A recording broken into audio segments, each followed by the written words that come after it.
Jaiye Bynoe on the Jayman Show, which is on WBC 102.9 FM, Boston's local community radio station. My guest today is Tiara Dunbar. How are you, Tiara? Good to see you on the show today. Yes, hello. Hi. Okay, so I guess I'll say, can you just tell me a little bit about yourself? You know what you've been up to? Well, my name is Tiara. I'm 27 years old. I'm a full-time college student studying early education.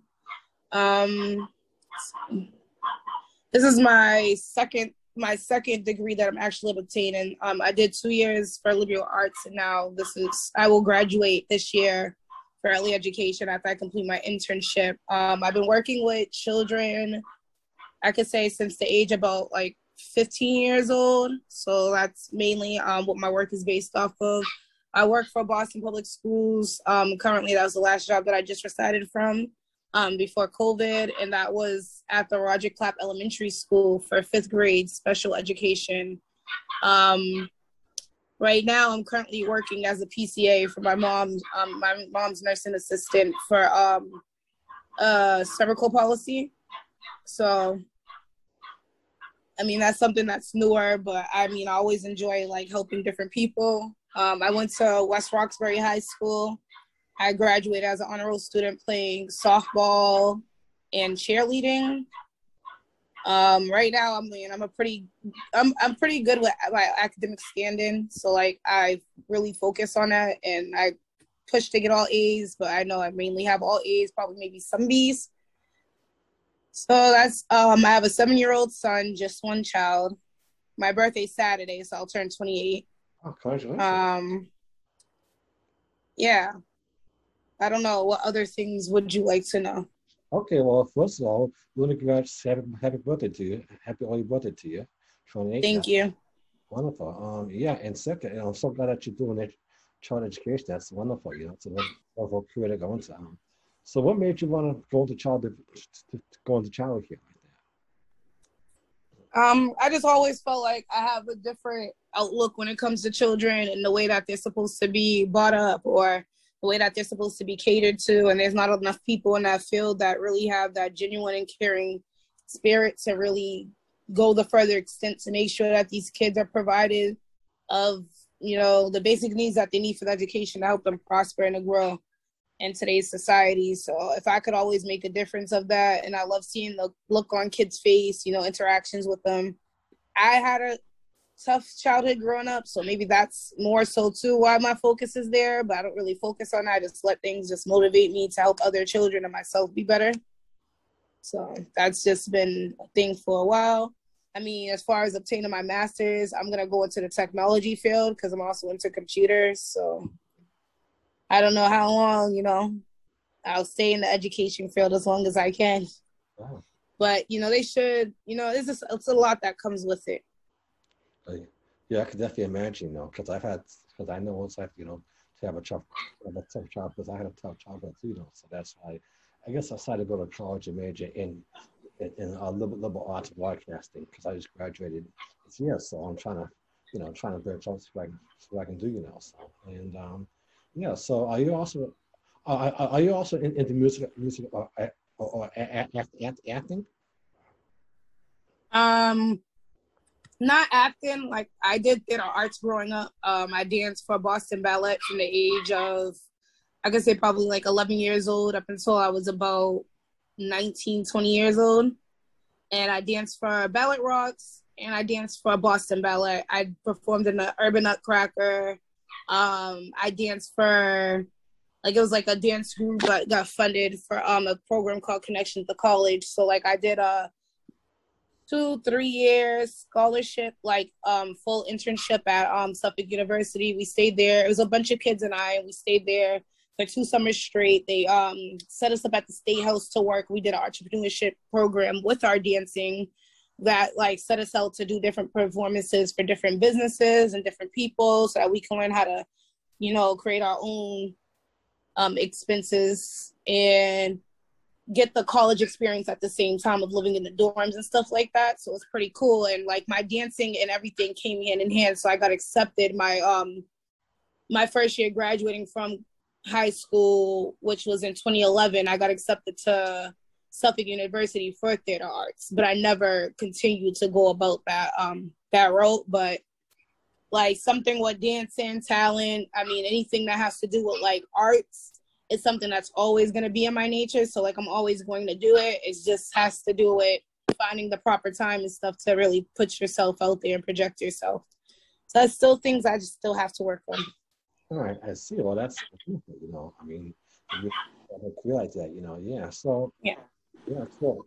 So, and I danced that, yeah, I'm sorry not to get you. Let's be specific. I danced ballet, hip hop, salsa, modern, and jazz, and contemporary. So I did all of those different dances. I see. Do you still plan to pursue dancing? So you said to still pursue it? Yeah.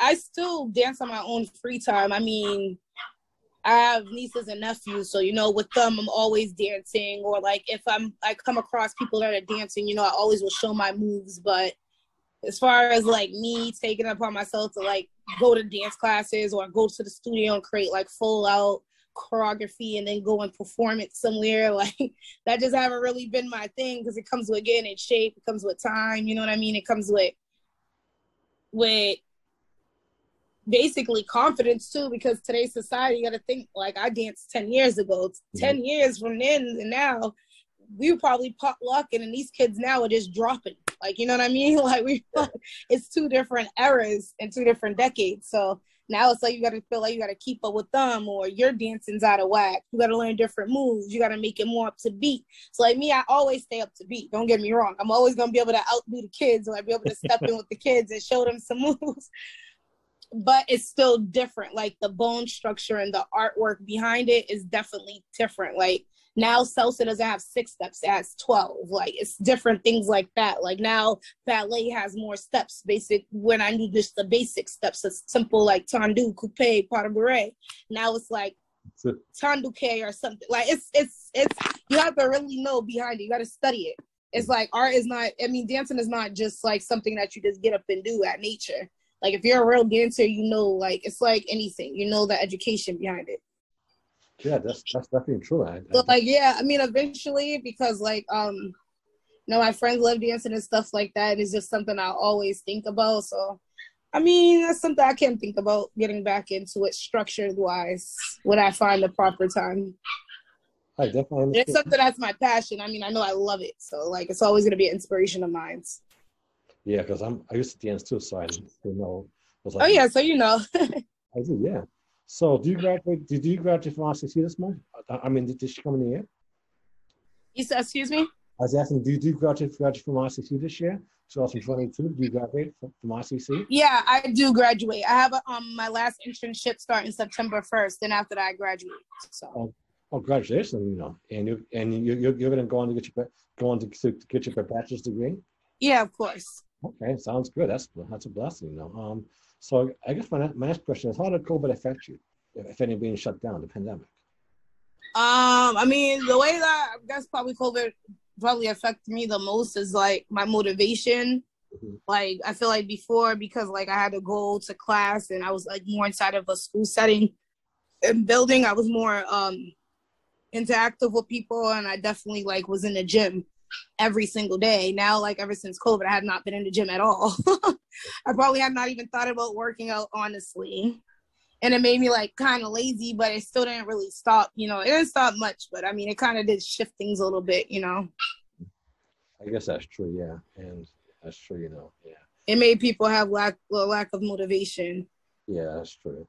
Because I had to get used to doing the stuff on Zoom, classes on Zoom, So yeah, that too, exactly. Teams, yes, that was pretty tough, challenging. Yeah. So, so have you met any stars since you're a dancer? Have you got to meet any stars like Ashanti or Beyonce? Nah, not like celebrities like that. Like, don't get me wrong. Like, I met stars before growing up. Like, I met Pretty Ricky. I met Fabulous. I met Red Cafe. People even remember who that is. Don't get me wrong, like I met stars, but as far as like the dancing world goes, like yeah, I met like famous dancers, but they're probably not known dancers towards like everyone. But they probably just were famous dancers during my time. But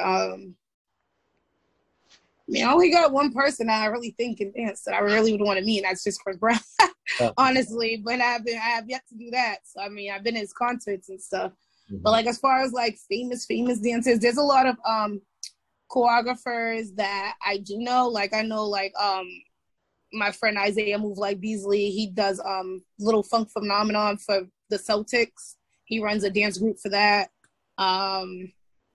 He's very good. I know I used to be in Lady Quo, which is like they had Status Quo, which was on So You Think You Could Dance or America's Best Dance Crew or whatever you want to call it. Mm-hmm. And they had the Jabberwockies and stuff like that. So like I know a couple of them from growing up and dancing. So like it's always connected where like you meet like different famous groups or different famous choreographers that you may see on YouTube or something. They may have dance classes and you could just go to them. So yeah. I mean, a couple of people I ran across. And there's a lot of people that I know that's very talented that could be famous, you know what I mean? And they just haven't got there yet. Oh, yeah, I guess that's true, you know, yeah. So what inspires you? What gives you inspiration? Well, my inspiration was when I was younger, I didn't have a lot of confidence in myself. I was always very, like, insecure and shy. So my parents always put me in different programs to sit there and try to just help me find myself or help me to project myself. And also like my cousin growing up, she's like my best friend. She still is to this day. We were just always hip by hip with the same age. She always was into arts, like drawing, and she graduated from UMass Amherst for architecture. So like I always seen that she could draw, and I always wanted a skill of my own. So I used to be like, I want to dance. I mean, I started out not knowing how to dance. You know what I mean? Like now that I'm actually older, I have way more rhythm than I ever had. Like it took me all of those 10 years. I still never really got it down packed where I wasn't shy or anything like that. Now that I'm 27, I'm actually cracking out of my show where I have people tell me, oh, you got to dance and stuff like that. But it's like, it's different. Like I said, now dancing is different. You got to think about that. Now it's like what we see in music videos. So yeah, it is a little bit easier to dance when you're just bouncing around everywhere. So, you know what I mean? It's no structure behind it. But now, like, when I do that and I grab people's attention, I start being like, hey, look at this. And I start showing them, like, modern ballets. Then it's like, wow, like, we don't even know what that is. You know what I mean? Like, so it just is like, it's more captivating. And now that, like, I'm more, I don't know. I guess just like, I don't know. Me just growing up, I guess now that I just found a certain type of confidence, like now more, I feel like potentially if I wanted to get back into dance, I probably would be better than I was before. Yeah, I definitely agree. But so it's like I always had the inspiration I had to build up from inside of myself because I was always inspired, but I always had a bad anxiety or a bad confidence problem. I see, yeah. Because I had anxiety going too, so I know what you mean, you know. Yeah, as always, as soon as I know the whole dance routine, as soon as I get in front of people, I'll mess it all up. Like, yeah. I just always just was so like subconscious, and now I'm not subconscious no more. I don't care what people think, you know. So I guess life just created that. Yeah. So how is life treating you right now? Is it good to you? Yeah. I mean, for the most part, I can say whatever. I'm alive. Everybody has their life struggles. You just have to, you know, persevere through them. Just get through them. That's all. Mm-hmm. Like right now, there's a lot of things that's going on in my life, but the simple fact that I'm able to stay here and still talk to somebody, that means that I'm doing just fine.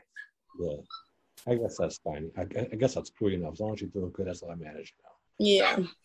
What are your plans for your birthday Saturday? Any plans?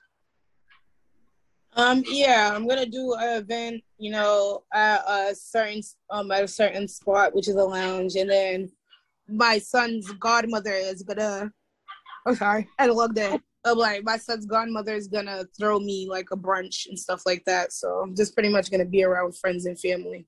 Okay, that sounds wonderful. Yeah, yeah. So what do you think we can do? What do you think we can do to change the world to make the world better, in your opinion? You said, what do I want to make the world better? I was saying, what do you think people can do to make the world better, in your opinion? I mean, smile. That's, you know, genuinely smile. Yeah. I would just make the world a better place or not pass judgment. Yeah, I guess that's true. I can say better myself, you know. So how did the George Floyd incident affect you? Did that affect you personally? I mean, as a Black woman, how did that affect you? I mean, racism going on, you know, it's so sad, you know. the way the world is right now. You said, how does what affect me? I asked how did the George Floyd incident affect you? I mean, George Floyd incident affect you, and everything. I don't really look too much into stuff like that. I don't really focus on stuff like that. I mean, I understand that's things I have to do in our world, but if it doesn't really have to do with me and it's not really fully affecting me, then I don't really care. Okay, That's just me. So like, I didn't really touch too much into that. I know the story, I heard about it, of course. I know my history, but as far as it goes, I mean, I don't got nothing to say. It's not me. I guess that's true, yeah, What about to travel or do for fun when you're not, working in school? What do you like to do for fun or travel?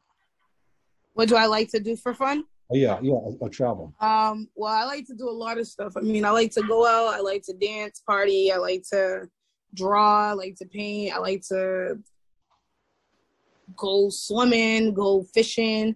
I'm very adventurous. I like to always stay busy and just always find something different to do. Mainly, that's my fun. I never like to sit still. I'm always trying to look for something. Even if I'm just sitting there, I have to play a video game or a game, a board game. I have to read a book. I always like to do something. So I like to do 15 million things. The list goes on. Yeah, I hear you. Me too. I'm the same way too. I think we have a long common. I love to fish, go movies, travel. Yes, I definitely agree. Yeah. Okay. Wow. So this is a great interview. I'm glad we got to talk. And have this time. So yeah. And hope you have a good birthday. I wish I could be there to celebrate you in person. Sounds fun. Yes. Thank you a lot. I appreciate it. And I'm glad I was able to do the interview with you as well. Thanks. Absolutely. And we'll stay in touch, okay? And take care of yourself, stay safe, because it's dangerous, so stay safe, and give them all to each other, okay? And we'll stay in touch, okay? Yes, thank you so much. Have a beautiful night. I'll stay in touch. God bless. Take care. Thanks again. Thank you.